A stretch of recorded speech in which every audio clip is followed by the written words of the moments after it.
Are we ready, Julia? Yes. She said. Okay. Okay. Welcome to the Brisbane Planning Commission regular meeting. Today is Tuesday, September 26, 2017. And I call the meeting to order. Roll call, please. Yes, Commissioner Mackin, Present. Commissioner Cunningham, Present. and Chair Munir. Here. Note for the record that Commissioner Anderson is absent tonight. Okay. Before we go on with the rest of the items on the agenda tonight, I just want to acknowledge that Mr. Tony Vario's father passed away. So my condolence to him and his family. Okay? Yep. And we're going to adopt the agenda now. Anybody has any changes that they would like to make at this point? I have none. None. None. So can we go ahead and approve it? You want to make a motion? I make a motion that we adopt the agenda of Tuesday, September 26th, as is. Okay, I second it. So all in favor? Aye. Aye. Motion carries. Next is a consent calendar. We have two items on the consent calendars. Before we go on to that, I just want to read this regarding consent calendar, what it means. It means that items listed here as consent calendar items are considered routine and will be acted upon collectively by one motion adopting the planning department's recommendation unless a member of the public, the commission, or its staff asks to remove an item to discuss it. Prior to the motion, the chairperson will ask if anyone wishes to remove an item from the consent calendar. So did everyone hear that? You have a chance to make any changes if you like. If not, then we will go ahead with the two items that we have on the draft action. One is the approval of the draft action minutes. Number one is August 8, 2017 regular meeting, and the other one is August 22nd, 2017 regular meeting. Any changes, commissioners, anything? None. None. Okay, so you want to make a motion to? Make a motion that we approve the draft minutes of the August 8th, 2017 regular meeting and August 22nd, 2017 regular meeting. I'll second that. Okay, all in favor? Aye. Okay, motion Aye. carries. And next item is the oral communication. And this to give the audience anything that's not on the agenda, they can bring it before us. Anything that's you like to planning commissioner to know. If I don't see anybody, then I'll just move on to the written communications. I got two items here. One is and they are related. Both of them are related to the item G. So one is the letter from Dana Dilworth, 100 Lake Street, and the other one is correction to the Exhibit A for the grading permit EX-16-17. We will come to that when we come to that item, but please put that in the record that these are two items were received. Okay, new business. This is the grading review of public hearing on 100 Lake Street, R1 Residential District, grading review EX-16-17 for 327 cubic yards of soil cut and 180 cubic yards of fill with 143 cubic yards of soil export to accommodate construction of a new single-family home and detached accessory dwelling unit on a vacant 5,770 square foot lot.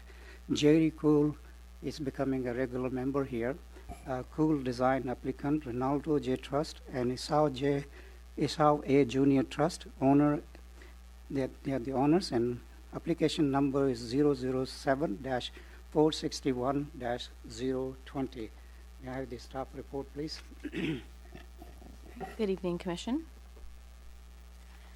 So the project before you tonight is a grading review for approximately 327 cubic yards of cut, 184 cubic yards of fill, and a net export of 143 cubic yards of soil from this site at 100 Lake Street to accommodate construction of a new single-family home and accessory dwelling unit.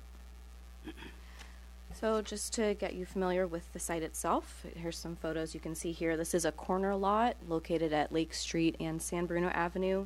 It's a very narrow, oddly shaped lot, which you can see in some photos coming up as well. And it's never been developed with structures. It's dominated by mostly weeds, many fruit trees. There are about 10 fruit trees on the site, lots of climbing ivy, which is apparent in these photos as well. And here's another shot from looking from Lake Street out towards San Bruno Avenue. And the second photo here on the right is taken from the interior of the property looking out again towards San Bruno Avenue. And this really illustrates the steep drop at the lowest point of this property from the actual paved Lake Street roadway. The lowest point of this property is about 15 feet below the paved travel roadway. There's a very steep drop off, which is currently covered again by ivy. And for zoning purposes, the San Bruno Avenue lot line is considered the front lot line, so that would make Lake Street the side lot line. This is primarily due to, again, the lot's very narrow width and the minimum setbacks in the R1 district. So by designating the San Bruno Avenue front lot line as the front lot line, it actually would allow for a feasible development on the site. The other thing to note as well, even though there is such a steep drop-off from Lake Street, from the grade at Lake Street to the lowest point of grade on the site, technically when you measure the slope according to our municipal code's requirements, it's a flat lot. So we take the midpoint of the front lot line and the midpoint of the rear and look at the rise over run, and for this particular property it does not rise to an actual hillside lot, but it does have a lot of topographic changes, which is illustrated on this topographic survey. So you can see the existing contours here. I've also circled in red trees on the site that are proposed for removal that exceed 30 inches in trunk circumference. Although I do want to note I, in error, circled this tree here, which is actually not proposed for removal, and it's not even on the site. The applicant clarified they are not removing. It's a fir of some kind. Not shown on this survey is also a pepper tree that's in the front yard adjacent to the San Bruno Avenue lot line, which is also proposed for removal and is also over 30 inches in trunk circumference. So here's an overview of the site plan. So you can see the footprint of the proposed single-family home, which is on the wider portion of the lot, as well as some graded landscape and patio areas. And then the accessory dwelling unit would be a detached unit, and it would be in the smaller, more narrow portion of the lot fronting San Bruno Avenue, and is also proposed to have some more leveled landscape and patio areas. And this shows here generally the extent and location of the cut and the fill. You can see that most of the cut is dedicated to the footprint of the main dwelling. And it's actually the majority would be from the foundation and piers, as well as the rear yard area. And the other areas are resulting from fill. And these grading sections kind of illustrate how the majority of walls on this site are going to be landscape walls, so less than 4 feet in height. We don't require building permits for walls under 4 feet in height, just as a point of information. So the only true retaining wall that's proposed in this project is located at the Lake Street lot line. It's here shown in sections C and B. And this is the fill required for the new driveway for the main dwelling. And coupled with not only the proposed fill, but also some proposed cut, the wall would be about 11.5 feet in height from grade. This would be located on the cut slope of the lot, so it wouldn't really be visible from off-site due to the steep drop from Lake Street. So we don't have a requirement in the municipal code for walls that are on a cut slope to be screened. So when it comes to making a recommendation on grading permits, you guys have some guidelines that were adopted several years ago. The first guideline is that the grading is minimized and reflects or fits comfortably with the natural topography. So this is a relatively balanced amount of soil cut and fill for the building and yard pads. The remaining cut in the majority of the export, again, is attributed to the foundation work as recommended by their structural engineer. So the grading that's proposed is the minimum necessary required to accommodate the footprint of the home and accessory dwelling, considering the narrow shape of this lot, and basically preserves the natural topography again when it comes down to that steep drop down from Lake Street. The second guideline is that the proposed grading avoids large exposed retaining walls. So again, as we saw in the sections and on the grading plan itself, most of the new walls along the north side property lines are going to be fairly low landscape walls ranging from 1 to 2.5 to 3 feet within the 5-foot setback. So those are not large. And then other landscape walls would be no more than 3.5 feet, and that would be within the terraced yard area for the main dwelling. So again, the 11.5-foot retaining wall for the main dwelling driveway is located on a cut slope before the finished grade of the street. And again, there is no requirement in the code for walls that aren't visible from off-site to be screened, which is a little bit different than how we treat exposed retaining walls that are over 6 feet in height. And the last finding is in regards to conserving street trees, any protected trees by their species, or any protected trees by their circumference. So as I noted earlier, this project is proposing removal of all trees on this site, mostly because, again, the interesting shape of this lot and the fact that many fruit trees were planted on this lot in the past, there's basically all of the trees fall within the footprint of any structure to be developed on this lot. 7 of those trees, again, are more than 30 inches in trunk circumference, and so they're collectively considered protected under our ordinance in Title 12. The applicant has proposed replanting 6 out of the 7 trees within the Lake Street right-of-way, adjacent to and just beyond the property line. So there is a couple feet adjacent to this property on Lake Street that is public right-of-way that's unimproved and could be planted. So the city engineer has signed off on the concept of having replacement trees in this location. And that would again be 6 out of the 7. The 7th tree, the applicant has agreed to work with the city engineer to find an acceptable off-site location for that tree. There is no room on the site with the current development footprint to fit the 7th tree adjacent to the Lake Street right-of-way. So that condition is included in the resolution as a condition of approval A1. And I do want to note, as the chairperson mentioned, there was a typo in Exhibit A to the resolution before you. So on the dais is a revised Exhibit A. It was related to the finding addressing tree removal. So that's been corrected. And again, we did receive written correspondence from Dana Dilworth, which is also available on the dais.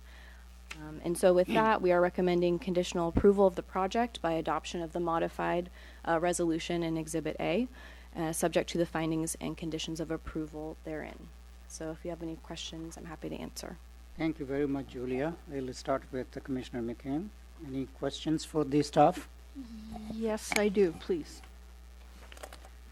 If you could refer to the topographic survey plan, that slide. There's on the far left side indicated an 8-foot ingress-egress easement. Could you elaborate on that a little bit? Certainly. So there is a recorded ingress access easement on this property. It is a mystery which property benefits from this easement, as all abutting properties have access from either San Bruno Avenue or, my brain is not giving me the name of the street that's just below Lake Street, Glen Park, sorry.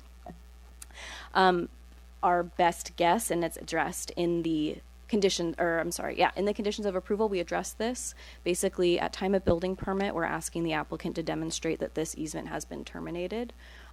If not terminated, that the proposed landscaping in that easement is acceptable to the mystery property that's benefiting from this easement that appears not to have been used. So yes, that's something that we'll need to address at building permit, either terminate it, abandon it, or confirm that the proposed work in it is acceptable. And the second question I have, I'm looking actually at the old Exhibit A, but I made a note here. It talks about conditions of approval require applicants submit an arborist report.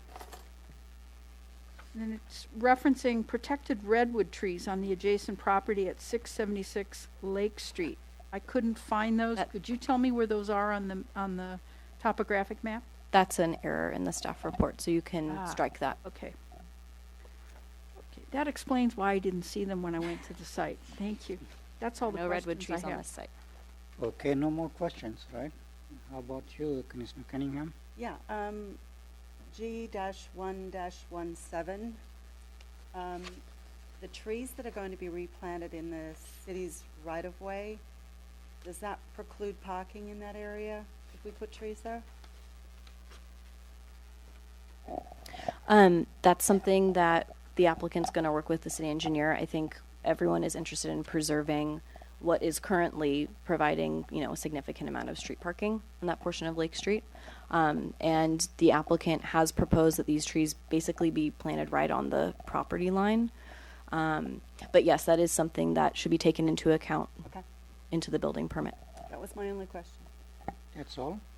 Okay. You want me to make up some more? No. Okay. If you have, you can make it up.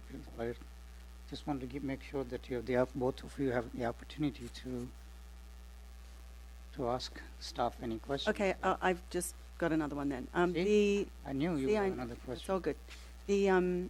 The ancillary dwelling, two bedroom, correct? What is the size of that?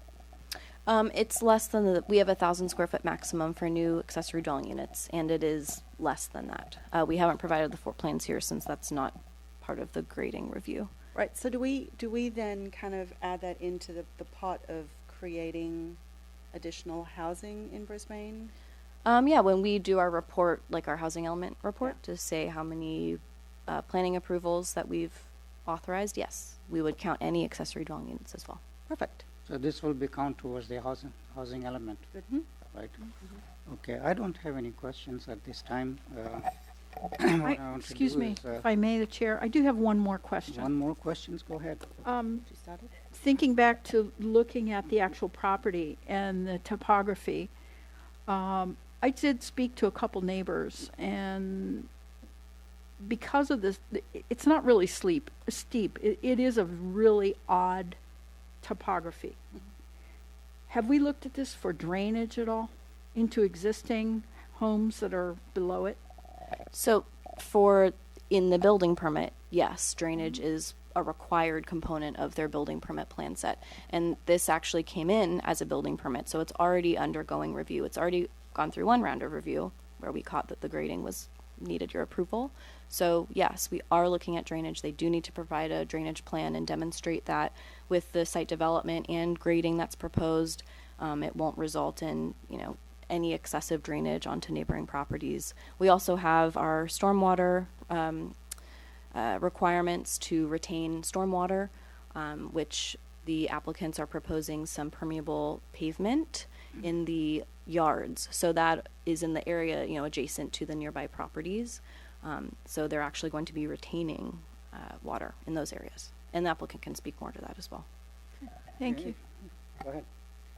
It would have been really nice to include some of the draining information here in the grading plan. I think the last application we had, we did address a little bit about the draining.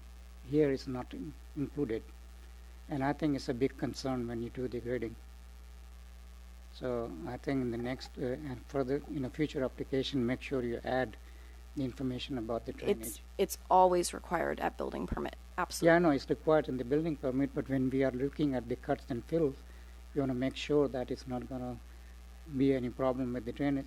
I hear you. Yeah, I'll pass that on to. Engineer, I'm sure the city engineer would look very carefully into that. No problem. Yeah, he always requires that. Okay. If there are no other questions, then I will go ahead and open the public hearing. But before I do that, any one of you who would like to speak before the commission, can you fill this little slip that Julia has it. Anybody who wants to speak before the commission?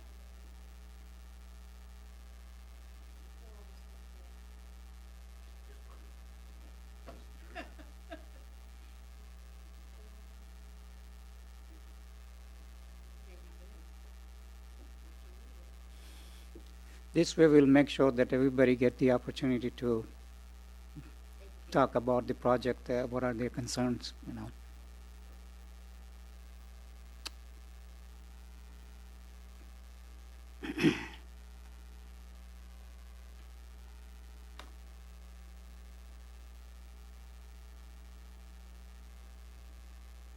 While we're waiting for that, I must commend all of you to show up for this meeting. It's really important that the Planning Commission meeting, as many people show up as possible.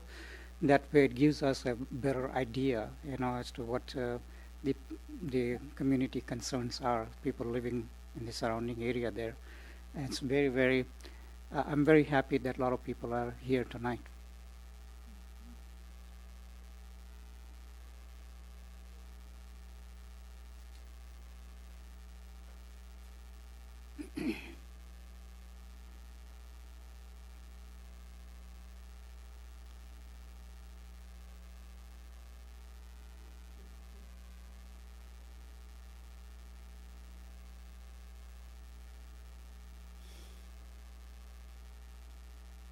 Okay, so what we will do is we start with the applicant first. And Jerry, can you come before us and describe a little bit about the drainage issues that was brought up and anything else you want to add to what you have submitted? Well, I'm going to address basically the parking, and I'm going to let the landscape designer deal with any of the trees and any issues with the soil part of it. Okay. The building itself is drained. You know, there's drainage around the building, and that will be pumped. Excuse me. The foundations themselves have sump pumps around them to take the drainage from coming off of the hill at that point when it hits the building. So those will be pumped up to street level. The landscaping is another issue, and I'll let the landscape designer deal with that. Yes, thank you.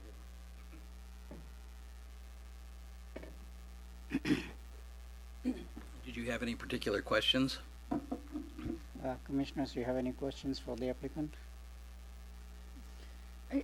I brought up the drainage and speaking to one of the neighbors, he said he had to install pumps, the one adjacent on San Bruno. Yes. And so I just wanted to voice that concern that if we're putting concrete on top of soil. So I'm glad to see that paving is permeable. That will certainly help. And that you're in fact aware of the possibility of excessive runoff. Yes, actually, both of these structures have their own sump pumps. So they collect it and they'll pump it out each individually. How about you, Commissioner Cunningham? No, Any he answered. questions? Jerry answered the questions that I was going Okay. to ask anyway. Your landscaping guy is here? Yes, Okay. she's here. She's here, okay.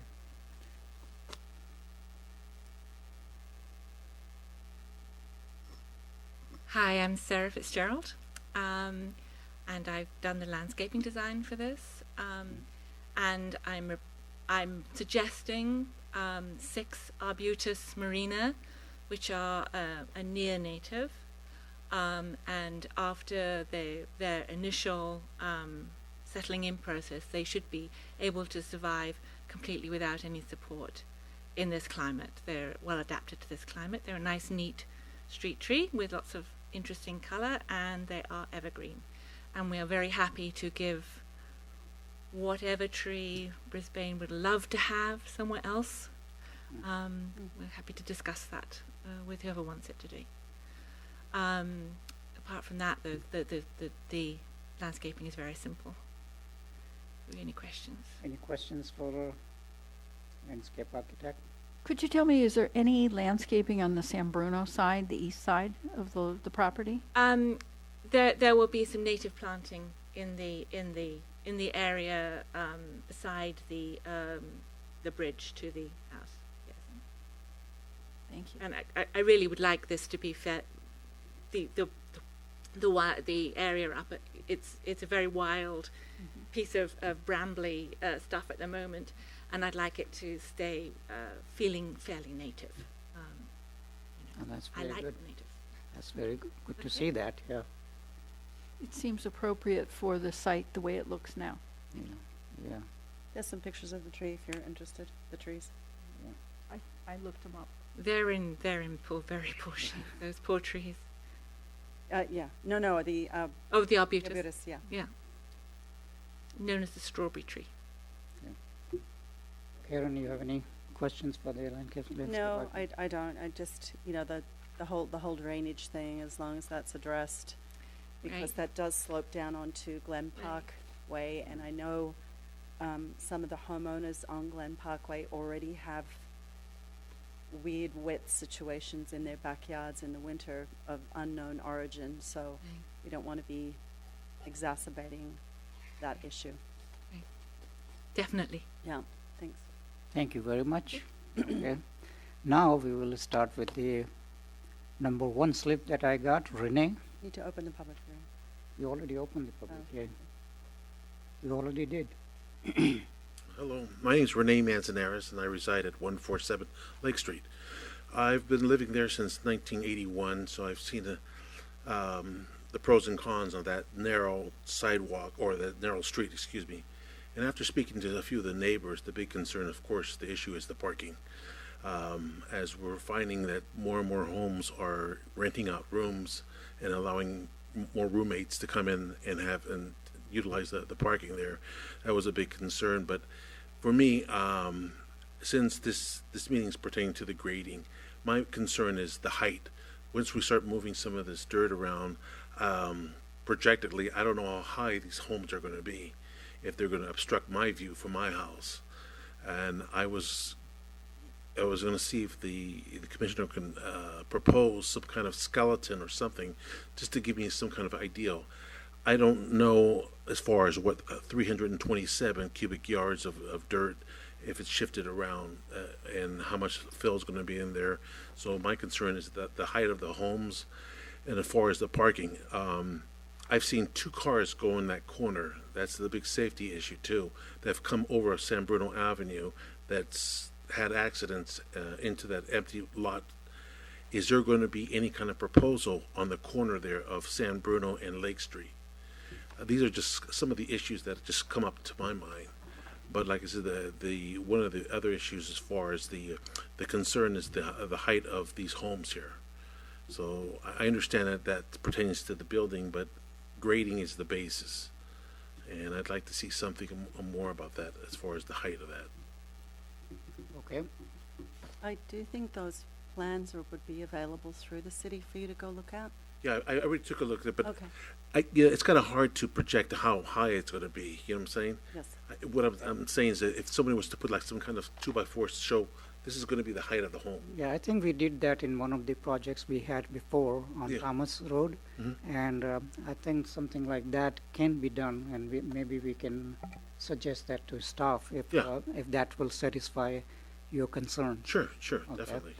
Because it's very important to see, and I can see your concern very well taken as to whether it's going to block your view and how high it's going to be. Exactly. And if you don't see visually, you're not going to, in the drawings, you cannot tell that. Exactly. So definitely, I will suggest that at the point when they're ready to do something, first they put those the top height or how height that's going to be. Exactly. Okay. The other concern of mine is where on the 100A Lake Street, where is that driveway going to be? At what part of Lake Street that is? Is it 70 feet from the corner, 80 feet? I'm just curious to see where that driveway is going to be. Is there any way somebody can mark that? I think that will be part of the The building plans, Okay. and All right. hopefully you will be able to see that. And I think the city hall will make it available if you request that, or you can come over here and see it too. Yeah, I've seen the plans, but I didn't know as far as, I didn't see where the driveway is going to be on that second. Okay. Maybe I'll ask the architect, see if he can explain that. Okay. So I will ask the Jerry if he can explain where the driveway will be. Yeah, and I take it that that driveway is going to be for a two-car garage. Okay. Okay, thank you very much. Anything else? Yeah, thank you. That's it? Okay, we'll go to the slip number 2, Sean Peterson. Okay, can we give,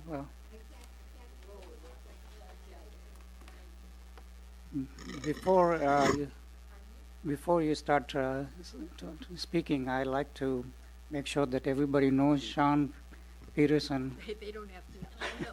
I like to mention that because we go a long way. She was also a planning commissioner at one point, number of years ago, back in 1990s, I think, somewhere around there, and so I have the fond memories of her still. So go ahead. You're standing too long, my dear. You're not going to be paid any more for it either, believe me. Thank you very much. You can bring the mic a little bit closer so that you did. It doesn't reach that far. It doesn't reach that far. I'm so sorry. I'm It's very sorry. it's okay. Thank you. I have a big concern about Lake Street. As within the community of Brisbane, we have many substandard streets. Lake Street is strangely configured. As it exits into Glen Park, it's much wider. When you get to the exit going into San Bruno Avenue, you run into, maybe it's about 26 feet, maybe, it could be less. When you attempt to make a turn from San Bruno Avenue onto Lake Street, and you're going to proceed up the hill, that's almost impossible. You'll also notice that when the city was doing the striping, the white striping, in order to make certain that emergency vehicles could get through, the house at the very end of Lake Street doesn't have any. It runs out of room, so therefore that person parks at that street, which is his right to do, but at the same time, it can be a menace to emergency vehicles or to any oncoming car. Now, Renee mentioned the fact that there have been 2 accidents that have happened not on Lake Street, but on San Bruno. It's very good to think about emergency vehicles on that street, especially if you're going to try to have 2 houses, and Lake Street is a single loaded street. Has never been a 2-loaded street. We're now introducing a 2-loaded street because of that address, 100. And it's not just one place, but 2. I don't have any concerns about the height because I would figure that would be coming along later on. But the concern basically is, as with anything else, we are not congested, we are over congested on certain streets. You know that, you live here, you've seen it, and it's getting progressively worse, so that you're having Airbnb perhaps coming into some places. You're having more cars, and it is traditional almost within Brisbane. If you have a garage, you don't use it for garage, you don't use it for your automobiles, you use it for something else.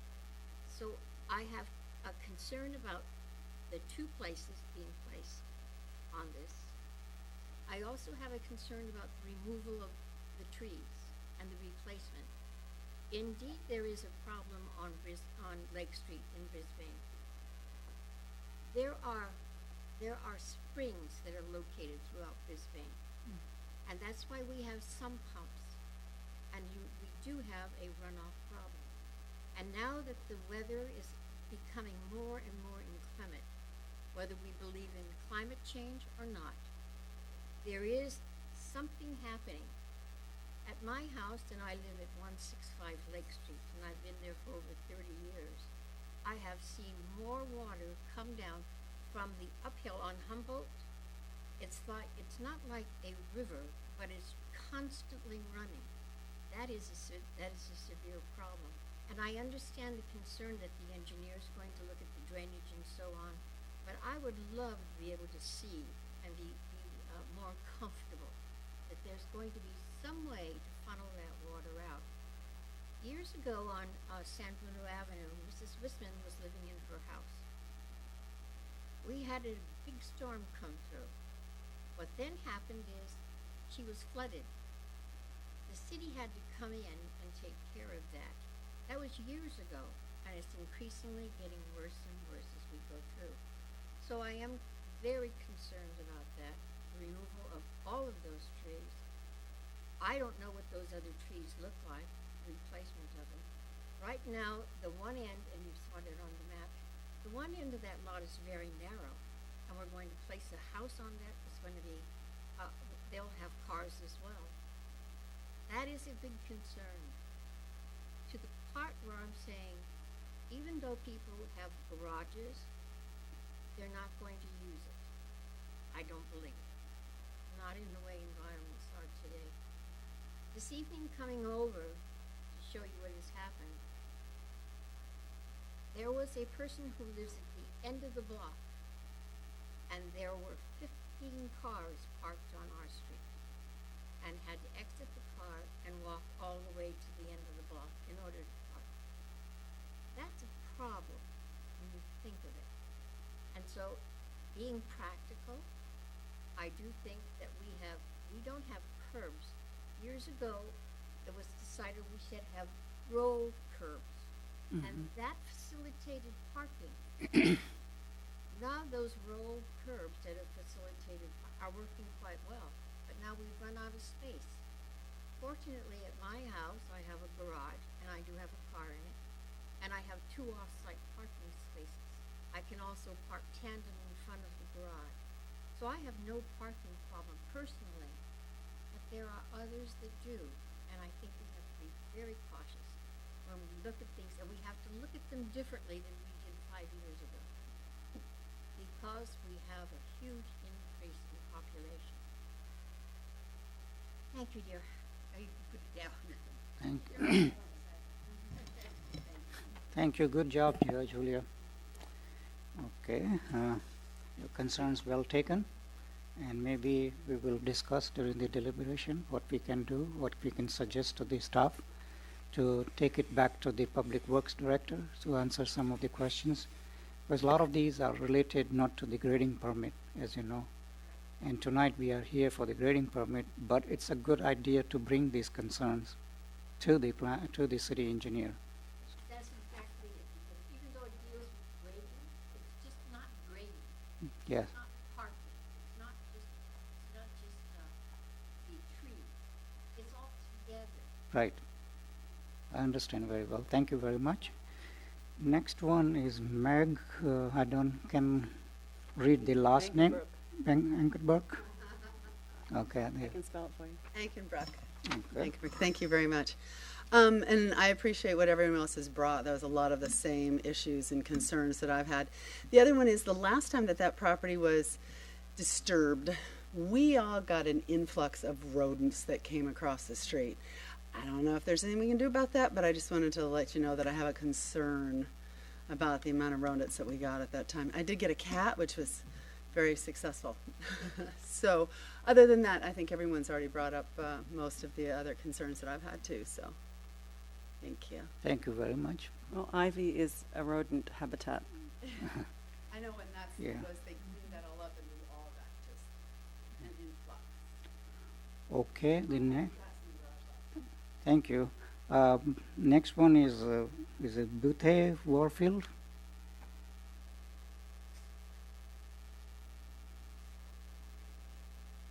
Hi, I'm here to find out about the trees that are across from 131 Lake Street.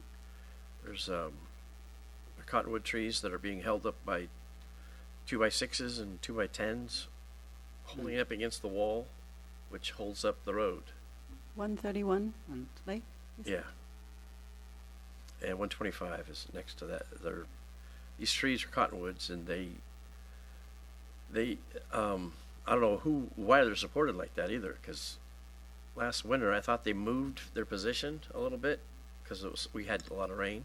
Mm-hmm. So I went over there and walked down that space along the side of the road off of San Bernardino Avenue, and I was totally amazed at the wood that they have attached to those trees to hold them up, which is they're right up against the road, which is an elevation drop of about 8 to 10 feet. Wow. So, and I don't know what's going on. I just found out about this meeting today from my neighbors. I was never notified, and I'm at 125 Lake Street.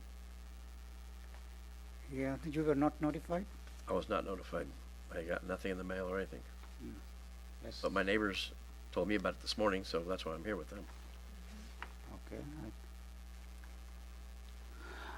So that's about Okay. what I was interested in. What's going to happen with those trees? Because if they put anything near them, what's going to support them?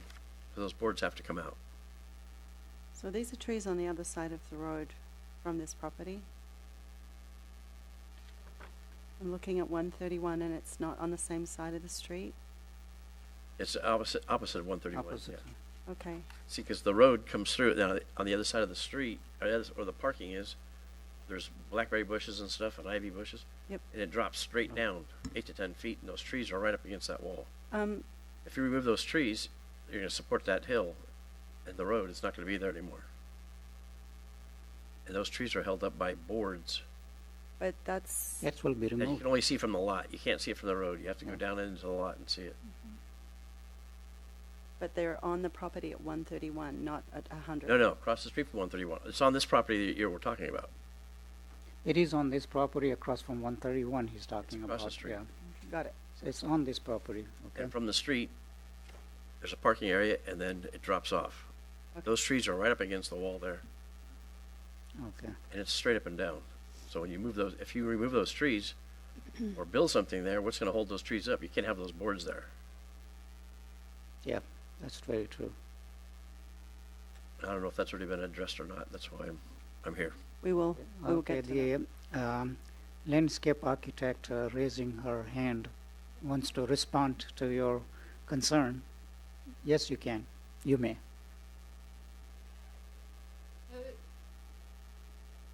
Those big trees are actually just outside this property. Hmm. I took a look at them, and yes, they are compromised. They're not on our land, so I can only say that whoever owns them should give them a good prune, because there's two particularly long branches which are overweighting them on one side. But there's nothing that we're going to do to our property which will compromise them any more than they are already compromised. So they're just outside of your property, you mean? Outside the property, yes. Okay. Outside the easement that we were talking about, they're just over the property line. Okay. Okay? You can come back again if you like to say a little bit more about that. But like I said, the trees are supported by wood, 2x6s and 2x10s, that are propping it up against the road. That goes on to the property. Okay, don't worry about that stuff. But they're not you have to physically use boards to located, build they're this not property. physically into their property, that's what she's saying. It's located outside of their property, but they might be leaning That's fine, towards- but the boards that hold up the trees up against the wall are on the property. Yeah, so somebody else must have put that board or whatever. I don't know when they it put is them there. there. I have no idea who did it. So that's something the staff can look But if you into remove that. those boards, those trees are going to end up falling somewhere. Yeah, that's very true. Okay. So I'll make sure that the staff is aware of that and bring it to the attention of Public Works people. That's Okay? That appears to be a vacant lot Yeah. as well. Correct? Yeah. Yeah, it's a vacant plant, Yep. you know, Yep. lot, yeah. But the thing is, if it's a safety concern, it must be addressed Yep. by someone. Okay, anyone else want to speak before the commission? Yeah, certainly.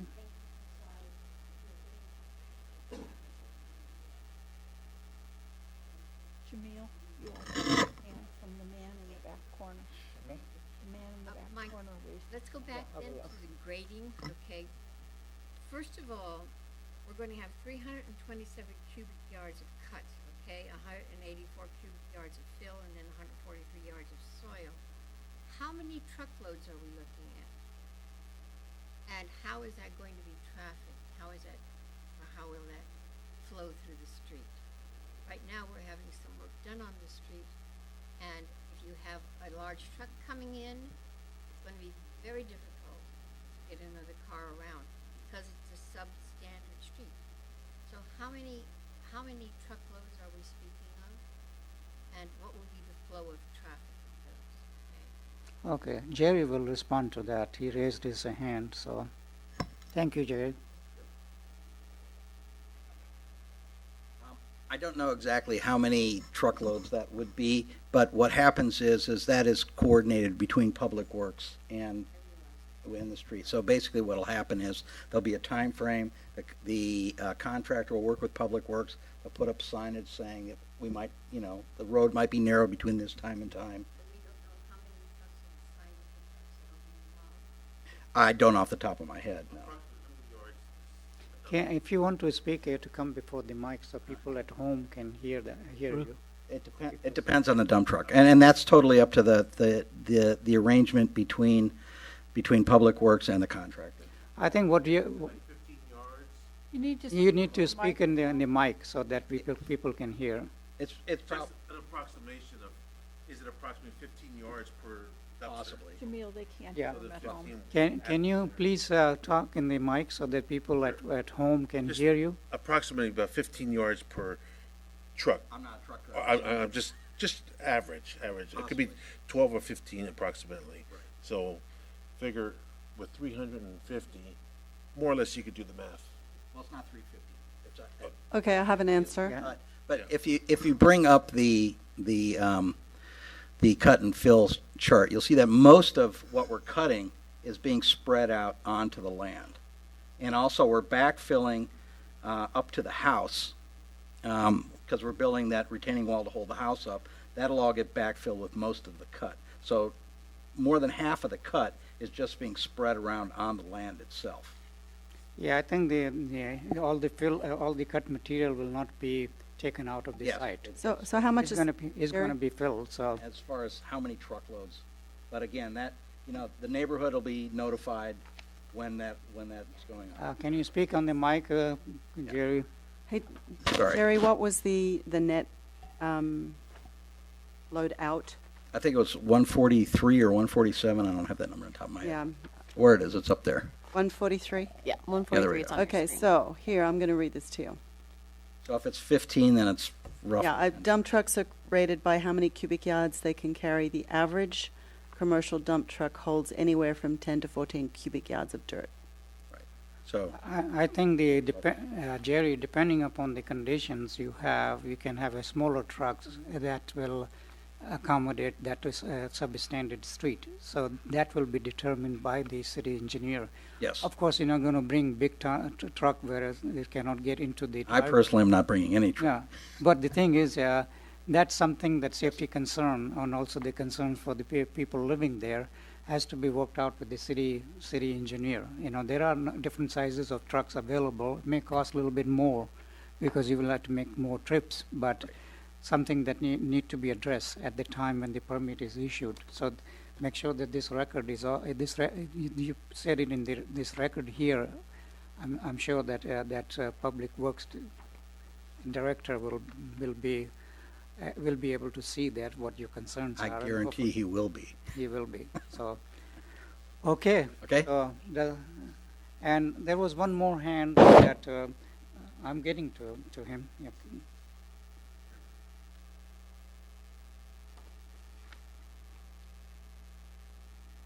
Thank you. Tony Gano. Okay. So as you understand, we're just dealing with the grading today, nothing else, the building or anything, that's later on down the road? That's right. So what Megan was speaking about a few years back, they graded that 100 Lake Street against the wall where the Lake Street runs parallel to the building. And they took away a lot of the footage that was basically part of the slope. And so now when you look at it, it's a straight wall almost. So I'm not clear on how retaining bricks are going to hold that wall back.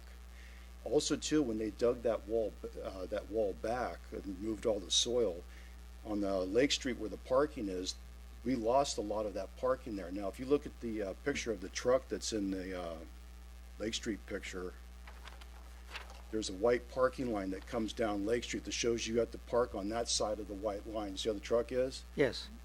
Behind my truck, it cuts back in, and then the white line runs along almost with the curb there. Mm-hmm. If you were to park the truck legally, it'd fall right off the cliff there and into the yard. So my question is that space kosher, for one? And for two, I don't see how you don't get away with a retaining wall that's that tall and that's straight up and down without, at some point, the whole thing just falling over. But the retaining wall, if whatever the size it is, it has to be designed according to the engineer's specifications. Oh, so So- it's gonna go up the whole. So the, I- whatever the design is, it will be, I'm sure the city engineer will make sure that it's properly drained and properly designed. Otherwise, it's not going to be a brick wall that will fall down. It Okay, will be a and the other- properly engineered. And the other question is, are we gonna get back that chunk of property that used to be part of the sidewalk there, for a better word for it? That question, that answer, we probably won't be able to answer that because that's not part of this. There's, again, city engineer will be able to tell you that. So that's not in the plans we're looking at? Yeah, I mean, again, city engineers will make it available, all the plans. So Okay. you have the, At what point do we start dealing with the height and things that are going on with the buildings themselves? Is that at a later time? yeah, I think that I already requested that we can have some kind of a visual thing to see how high the buildings will be. All right. And Ken is ready to Right, address that. through the chair, thank you. So on the height, they have not, as Julia indicated, they already have gone through one cycle of plan review as part of the building permit process, which essentially triggered it to come here and did not trigger a variance. So it's compliant with the code requirements for height, which is actually less than others that you have seen recently. So it's basically 28 feet versus 30 feet. 30 feet is allowed for a site with a slope of 20% or more. If it's less than that, and because of the strange shape of this lot, it is in fact less than that. So it's limited to 28 feet. And that's from natural grade. It's not from the finished grade. So even though part of the slope is going to be fill on that downhill edge, the measurement is from natural grade. So so it meets the standards there. The story poles that you were referring to have been were done for 8 Thomas and then 88 Thomas more recently. And that's a different zoning district with different requirements and that's specifically tied to a design permit on the ridge in the Brisbane Acres, which this does not have that kind of requirement. It meets the municipal code. And I'll add that this property, and I pulled up the grading sections again so we can kind of see the condition at the lower point of this property. So the cut is located around the actual footprint of the new main dwelling. So that's where most of the cut, meaning the soil, finished level of the soil is going to be lower than the existing grade, which will bring the building down lower as seen from the street. And then you can also see in the sections, again, the areas of cut. So the proposal, and I don't have the elevations in front of me since it wasn't part of this project, if I recall correctly, this house is going to be only about 23 or 24 feet. Sure, the applicant can address that. Yeah. So it's less than the 28-foot height maximum that's allowed, and he can give you more information. Yes, and what we have to remember is that's 24 feet from the bottom. So what you're seeing from road level is only one story. And the one on Lake Street is a flat roof. So really, it's whoever's on the other side of the street, it's your garage height. Jerry, if you could address Anything the above commission- that would be, you should be able to see right over the top of this. It'll probably be the height of your garage door. The one on San Bruno has a peaked roof, so it's slightly higher, but not much. If that's helpful. Okay. But yeah, well, there you go. So from street level, that's what you're seeing. It's a very low level. Most of the house is below. Okay. Yeah, if you have any questions, you can come before the mic. Address us So that- when you're speaking to.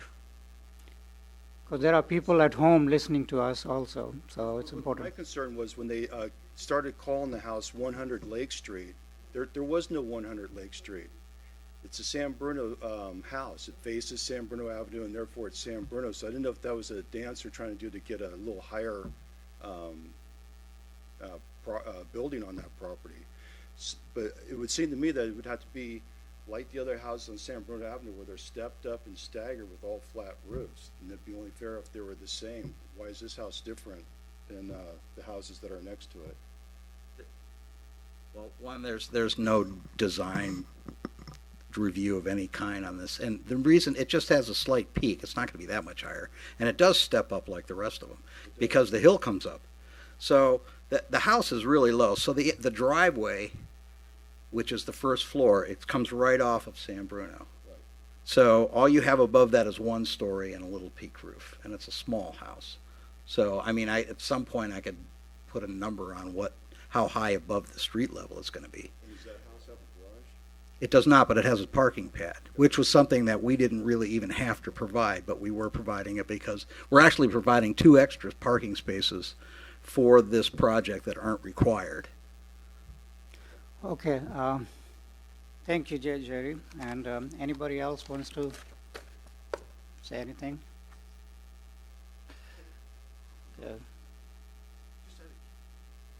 Out of curiosity, that one level home there, who's to say a year or 2 years decided to want to go another level?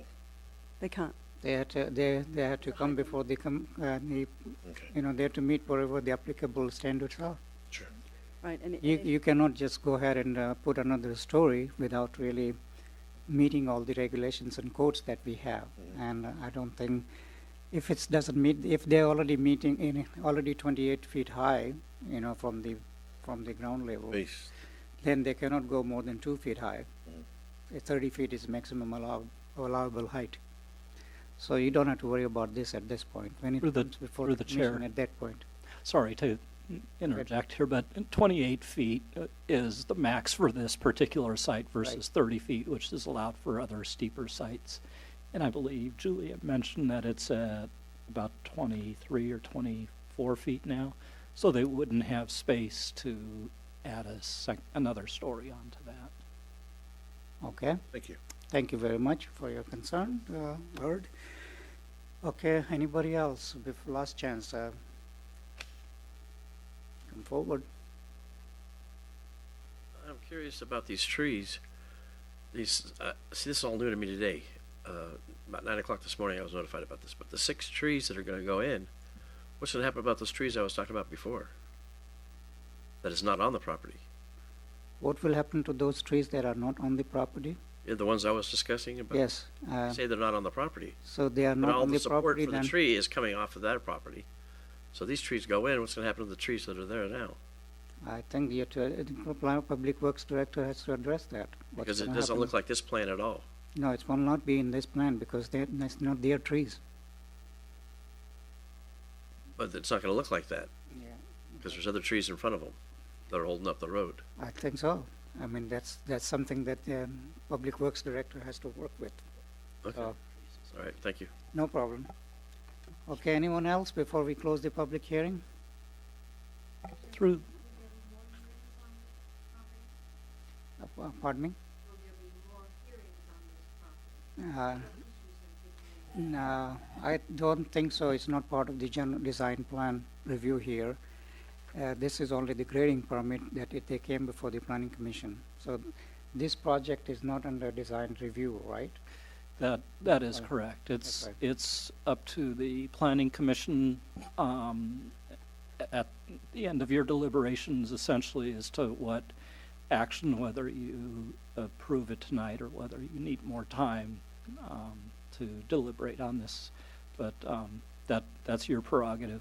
I would actually also mention there was a question or a concern raised about noticing, and so as with all matters that come through to the planning commission, we did send a notice of public hearing on this project. It went out on September 15th, and that would go to all owners of properties within 300-foot radius of this property, as well as the various public notice places around town and on the website. There's about 70 lots. We have the But the thing is, this gentleman says he never received the notice.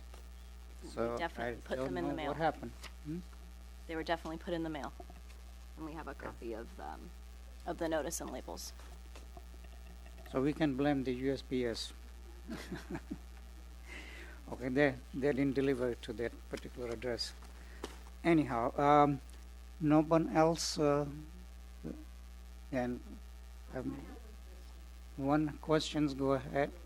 Can you state your name first before you?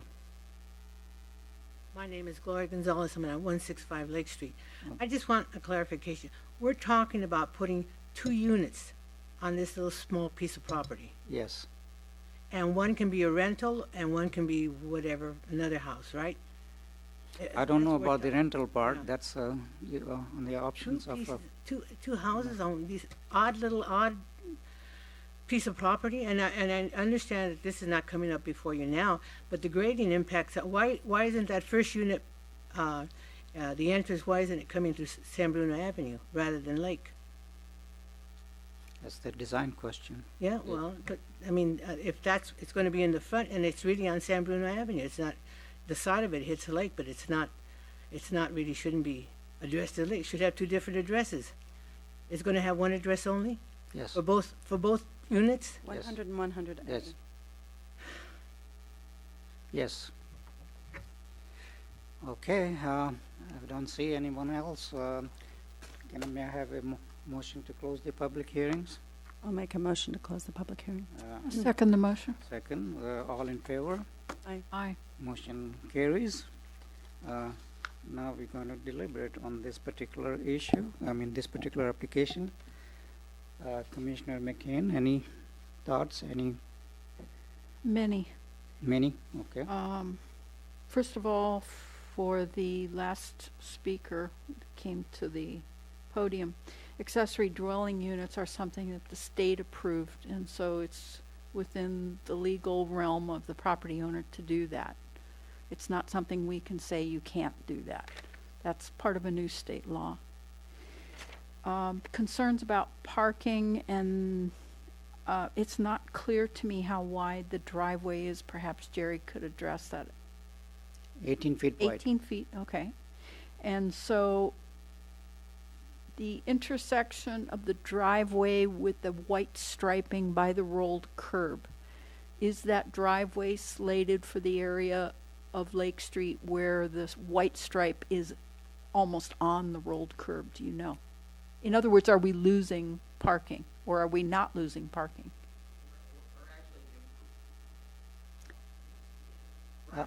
And why don't you come in front and so people can hear you? I just want to address that because someone brought that up. Yeah.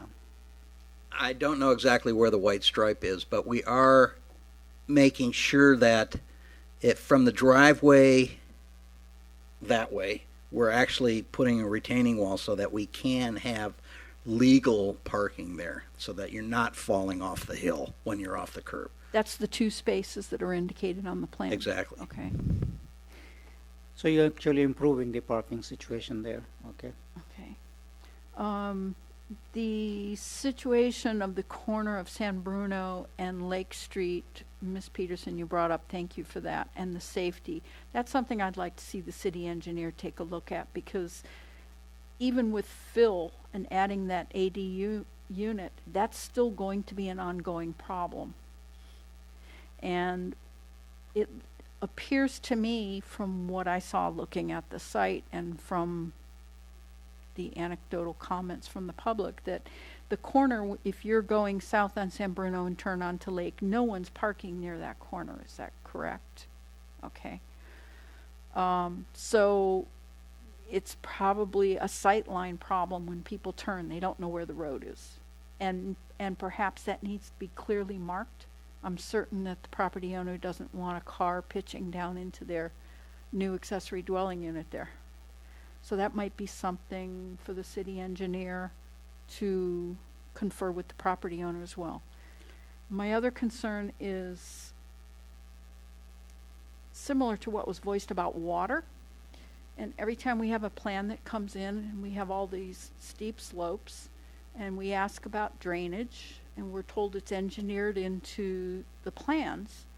And my question is, maybe one that you all might ask is the city engineer calculating all of this going into our storm drains, where before we had rain being absorbed into ground, soaked up by trees, and every time we add all these pumps and drains, it's going into the storm units. At what point are we actually overwhelming things? Because this past year we had a very hefty rainfall. We're going to go in drought cycles. We may go in extremely wet cycles.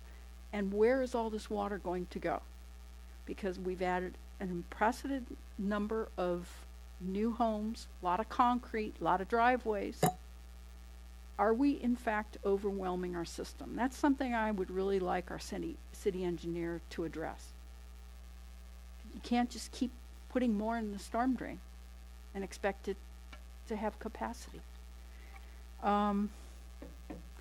The gentleman who spoke about the problem with the cottonwood trees being braced by 2x4 struck terror into my heart, so thank you for bringing that to our attention. I don't know if that's private property or public property. That wasn't quite clear if it's on public right-of-way. I think the city engineer should take a look at that. And if in fact those 2x4s are going to have to be removed, then perhaps there's an issue where the city needs to look at putting in a retaining wall, because I'm also just as concerned about whether the street has enough support. Yeah. That seems to be an issue that the residents are concerned about, and we should all be concerned about that. Let's see if I had anything else. And just one more question. The front retaining wall where all of those trees are going in, on the property that's going, the ADU unit facing San Bruno, is there a retaining wall going in there as well? No. No. And what is the elevation? Is it not about 5-6 feet? Well, the parking there is a bridge. Yes. So there's yes. no retaining. It's just the natural slope coming off, and then the bridge from the parking will bridge to the structure. Right, I understand that, but I'm saying if you go around the corner there, Yes. at that portion of the property, on the Lake Street side, The cut is very small. It's a cup. It's like 4 feet, I think. You can bring up that one. It's 5 feet, okay. 3 feet. It's like Okay. 3 to 4 feet. So There's considering, no real retaining wall there. okay, so considering that is the street corner where the cars are dropping, and considering that is in fact supporting the street, there've been a whole lot of trees have been in there historically, probably providing good soil management. Mm-hmm. I'd like the city engineer to look at that as well, and whether a retaining wall is needed there to support that street. Because if we disrupt the drainage and we get new water in there, we don't know what's going to happen. Well, the new water, that's the thing. The way between the landscaping and the sump pumps, we're actually controlling the drainage now, as before it was just wild. So now we have much more control over what's going on with the drainage than before. Also, a lot of that isn't on, there's a good 5 to 7 feet between the property line and the road. So a lot of that is actually in the public right-of-way that we don't really have any control over. But we're not really affecting that slope. It's such a small cut, realistically. No, compared to I everything else. understand you're controlling the diversion of water on the property, but what I'm saying is where whatever may be underground, because, Right. good point, Ms. Peterson, thank Yes. you. We have underground springs. I know. I And have when the one. rain comes, suddenly we find out where they are, where they've been put in culverts, where they've been paved over. And so my concern is not so much whether you're addressing the water that would flow onto the lot, but what's going on under that street. Because if Mm-hmm. you remove the trees have had roots going under there holding the soil. So Yes. I don't have a doubt that you're going to be able to take water off, but I'm simply suggesting that's underneath that roadway, and that could have some dire consequences. But we're also putting more trees in along that. I mean, I we're understand. replacing that for that reason. I understand, and I appreciate that. I think that's going to be beneficial, but my concern is simply the long-term safety of the road Sure. and what's going to happen. Part of I would like a city. part of the engineering also is like when we're doing the engineering for the house, that all of those retaining walls and everything there have to have to support a load for a fire truck, not just cars. So the level, the bar is much higher. But I can't really address what's on Public Works. No, and what I'm saying here is actually some insurance for your Yes. client's property. Right. In that I would hope they would not want Lake Street falling down the hill. I don't think anybody wants Lake Street Right? falling.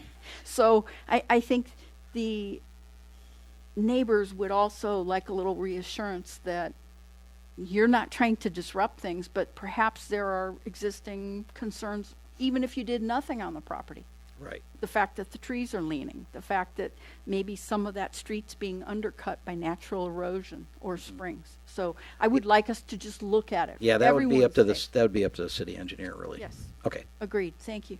Yeah, I think what we're doing here is sending the message to the city engineer that these are the things that should be looked at it. And anything else, No. Ms. McKay? Thank you very much. How about Commissioner Cunningham? Yeah, I'm looking at a satellite view of Lake Street, and I would definitely like to make a recommendation that it's got nothing to do with this applicant, but that the city engineer take a look at those trees. If they're going to be an issue for this property or people across the street or anything that needs to be looked at.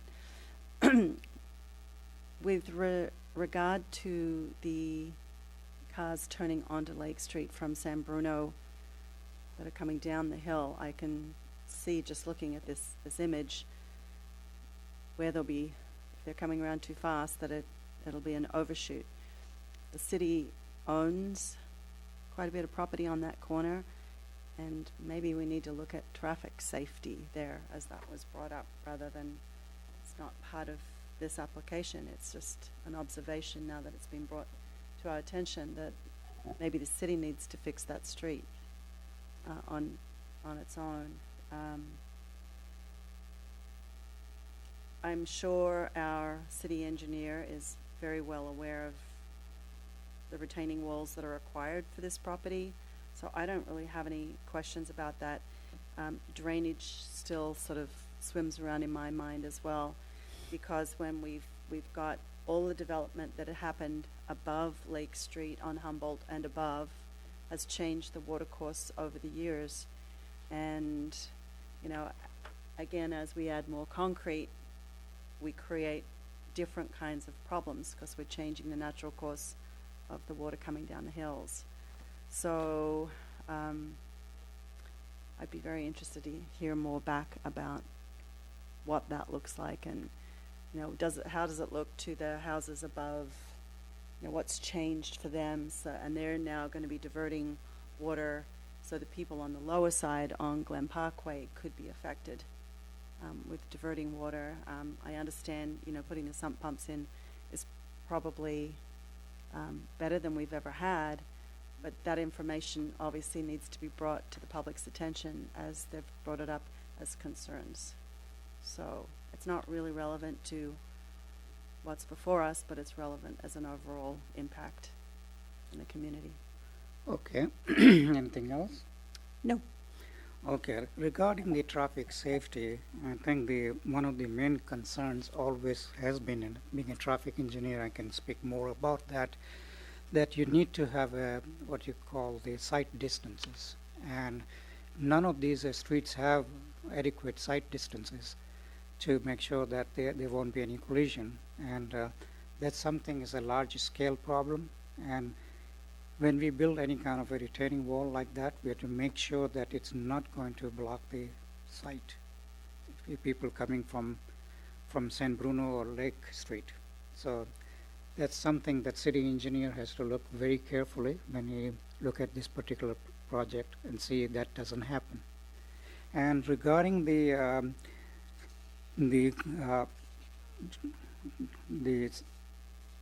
concerns that Dana Dilworth brought up here before us, I think you all have the copy of that. And this is talking about low to moderate income category for these proposed houses. These are privately owned, and do we have any jurisdiction to make sure that they are low to moderate income category. I don't think we do, and it's not part of this application anyway. No, our inclusionary housing requirements don't kick in Yeah. for, I think, until 5 units are proposed on a project, so 6, excuse me. So it's too small of a project for us to impose income restrictions. Okay, there's another thing that she brought up is regarding since it's very close to the Brisbane acre properties, and the proposed native plant setback for the property, Thomas and San Bruno, that native plant should be required or strongly recommended. I think the landscape architect already proposing the native planting, right? So that concern is already been taken care. Okay, then there's nothing else here in that letter. I wanted to address the written comments also, so that's why I brought this up. And with that, what we like to do here, this is a simple application for the grading, but there are a number of issues related to the design itself, which we recommended the city engineer should look into. So may I have the, what's your, would you like to go ahead with making a motion to approve this? I think we need to do that. The concerns that were brought up have got nothing to do with the grading Yes. permit. Yes. So I think the grading permit is in order. That being said, I've taken to heart everything that everybody said, and there are different issues that need to be addressed in a different way, not regarding this particular application. Yeah, but it's very good that you brought this up and at least it's in the public record here. So you want to make a motion to go ahead and approve this? I make a motion to approve the grading permit for 100 Lake Street, R1 Residential District, grading review EX-6-17, Okay. APN 007-461-020. I Okay. second the motion. Okay, all in favor? Aye. So move. And there is a standard procedure to appeal this, and I will read the appeal process for anyone who's interested in appealing our decision here. Anyone may appeal the action of the Planning Commission to the City Council, except where specified otherwise. Appeal shall be filed with the City Clerk not later than 15 calendar days following the Planning Commission's decision. So you have 15 days to file the appeal if you want to. An application form and fee is required to make a formal appeal. For additional information, please contact the City Clerk at 415-508-2110. And thank you very much for your time, and hope we were able to answer most of your questions. Unfortunately, questions related to design, we can't do anything at during this proceedings here. So thank you very much. And with that, we move to the next items initiated by the staff. Through the chair, I'll just add to that. We will forward your comments to the city engineer that you've mentioned here, as they are all part of his purview, but just to make him aware that these were brought up as concerns. So we will Thank you, Ken. make sure that's done. Thanks, Ken. Appreciate that. Any items from the staff? Julia or Ken? We have a council meeting October 12th. Help me. Yes. Right, Right. and that will include the appeal on 3650 San Bruno Avenue, as well as You guys had recommended some zoning amendments back in May, I believe, one of which was the rooftop solar flush-mounted exemption, and that will also be on the October 12th agenda at council. In Parkside is scheduled for a special meeting on October 16th, which is a Monday, and it'll be a special start time of 8 p.m. Okay, the other thing is regarding the openings, so you will have some new staff members coming in. So we just had a new community development technician start yesterday. Alberto is his name. Very pleased to have him. He comes from Sausalito with a wealth of experience in this very position, so he's diving right in. So we're happy to have him. And topography. Yeah. And Oh, certainly. And similar topography. Yeah, they're not, they're familiar with narrow streets in Yeah. Sausalito. Sausalito is full of narrow streets, so very, And hills And lack of parking and lack of yeah, parking. and public transit. problem. Okay, so any items from the commission? Or anything that you want to bring before the, Colleen, I think you should mention that article. I think that's, I mean, if we keep talking about this kind of stuff, it just gets out to the public that, you know, we're looking at it, we're really interested in it. Would you mind? All right, I just mentioned that I brought an article sharing with the commissioners. It was in the Week magazine. We've been talking about public transit, and this one happens to be about, let me find the name. It's developed by IBM. Trying to find the name of it. It was reviewed in Technology Review. Oh, it's called OLLI, O-L-L-I. Combines artificial intelligence, augmented reality, smartphone apps, can serve people with disabilities. The bus doesn't have a driver. Uses artificial intelligence to communicate with passengers via voice and text. And what else? Could guide passengers to open seats by using ultrasound to project sensations through the air. Also can communicate in sign language for hearing impaired.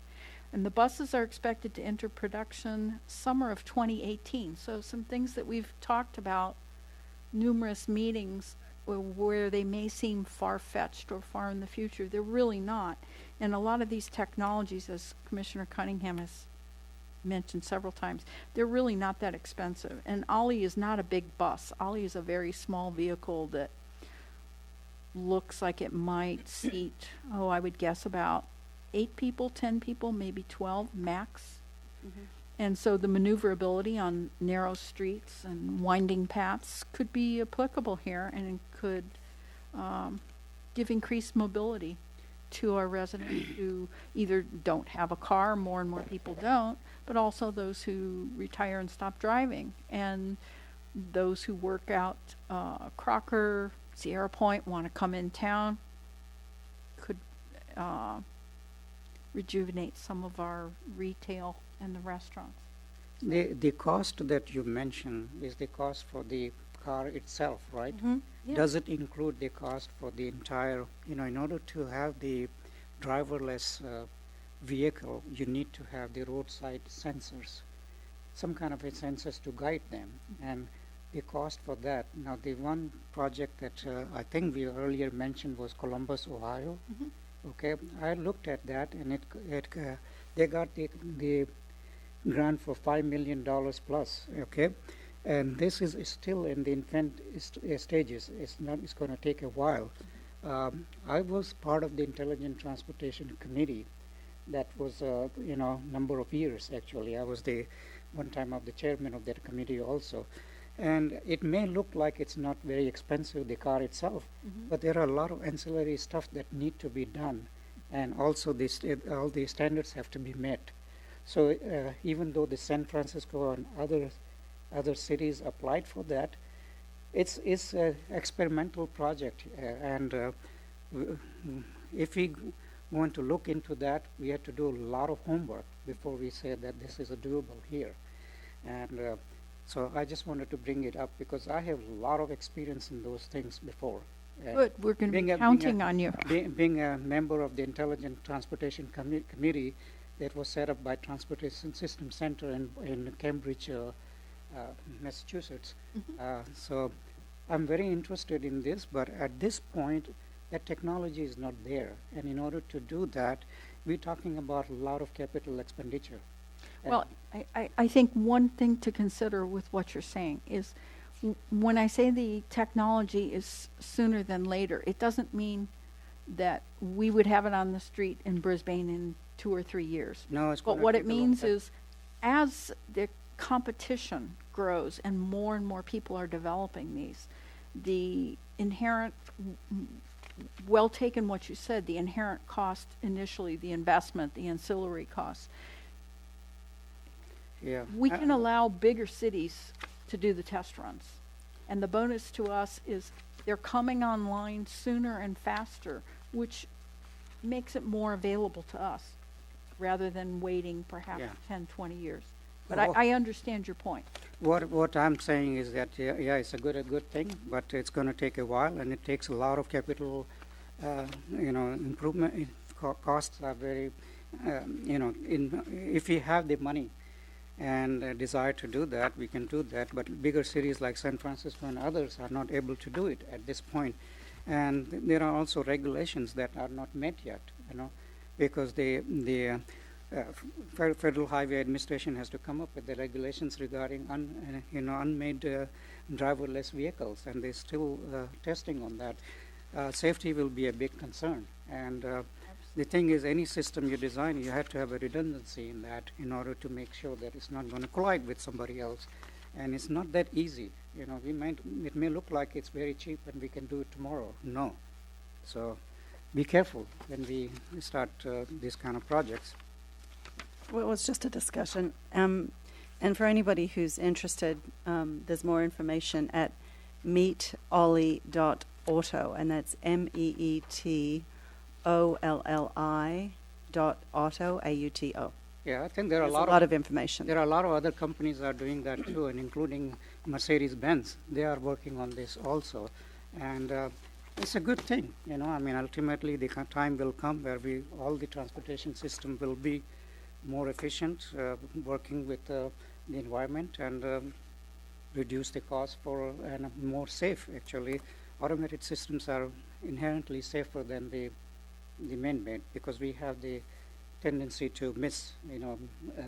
If you look at most of the accidents that happen are related to the human error. So that takes that part out of it. But at the same time, it has to be designed properly. And Absolutely. that's where the concern is. So I can go on forever on this particular subject, but I'm not going to do that. What I'll do is now I ask for the adjournment to the regular meeting of October 10, 2017. I'd like to hear the motion to adjourn. I'll make a motion to adjourn to the regular meeting of October 10, 2017 at 7:30 p.m. right here. All in Second the motion. Okay. All in favor? Aye. Aye. So we'll meet on October 10, 2017. Thank you.